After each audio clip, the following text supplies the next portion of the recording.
2011 December 20. Chandigarh மாநிலத்தில் green colony அப்படிங்கிற ஒரு ஏரியாவில் ஒரு கன்ஸ்ட்ரக்ஷன் சைட் ஒன்று இருக்குது. அந்த சைட்டில் அங்கே வேலை பார்க்குற ஒரு செக்யூரிட்டி ஒரு 6 மணிக்கு அந்த சைட்டுக்குள்ளே போகிறார். அப்படி போகும்போது அந்த சைட்டுக்கு வெளியில் ஒரு கார் நிற்கிது. அந்த காருக்குள்ளே ஒருத்தர் போர்வையை போத்திட்டு நல்லா தூங்கிட்டு இருக்கிறார். பொதுவாகவே இந்த மாதிரி கன்ஸ்ட்ரக்ஷன் பில்டிங்க்கு வெளியில் யாராவது கார் நுப்பாட்டிருந்தாங்கன்னா அந்த மாதிரி நுப்பாட்ட விட மாட்டாங்க. ஏன்னா அது சம்மந்தப்பட்ட ஆட்கள் மட்டும்தான் அங்கே நுப்பாட்டணும், வரணும், போகணும், வேலை பாதிக்கப்படும் அப்படிங்கிறதுனால பொதுவாக செக்யூரிட்டி அதை அனுமதிக்க மாட்டாங்க. சரி, 6 மணிக்கு தானே, கொஞ்ச நேரத்தில் அவர் எழுப்பி அனுப்பிச்சிடலாம் அப்படின்னு சொல்லிட்டு சைட்டுக்குள்ளே போயிட்டு ஒரு 8 மணி போல் திரும்பி வர்றாரு. ஆனால் அந்த கார் அங்கேருந்து போகவே இல்லை. உடனே செக்யூரிட்டி போயிட்டு அந்த காருக்குள்ளே பார்க்குறார். அந்த நபர் இன்னும் நல்லா தூங்கிட்டு இருக்கிறார். இவர் பரிதாபப்பட்டு சரி இன்னும் 1 மணி நேரம் பார்க்கலாம், ஏதோ டயர்டாக தூங்கிட்டு இருக்காரு போல இருக்குன்னு சொல்லிட்டு 9 மணி வரைக்கும் வெயிட் பண்ணுறார்.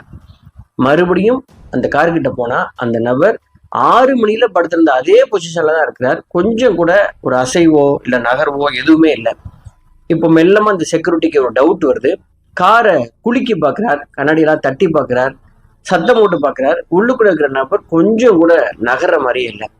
அப்போ தெரியாது செக்யூரிட்டிக்கு இன்னும் ஒரு 1/2 மணி நேரத்துல இந்த காருக்குள்ள இருக்கிற நபர் மிகப்பெரிய விஐபி அப்படிங்கிறதும், அந்த நபருக்கு ஒரு பெரிய கொலை சம்பவம் நடந்திருக்குது.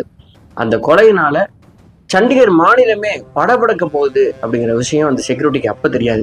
பயந்து போன செக்யூரிட்டி போலீஸ் ஸ்டேஷனுக்கு ஃபோன் பண்ணி சொல்றாரு. அதுக்கப்புறம் போலீஸ் வந்து இந்த நபர் யாருன்னு கண்டுபிடிக்கிறாங்க. அதுக்கப்புறம் தான் ஆட்டமே ஆரம்பமாகுது. அந்த நபர் யாரு, அந்த நபரை யார் அப்படி கொண்டு வந்து போட்டது, என்ன காரணம் அப்படின்லாம் போலீஸ் கண்டுபிடிக்கும் போது மிகப்பெரிய நெட்வொர்க்கே இதுக்கு பின்னாடி இருக்குது. அதுக்கு காரணம் ஒரு சாதாரண காரணம் அப்படிங்கிறத போலீஸ் கண்டுபிடிச்சாங்க.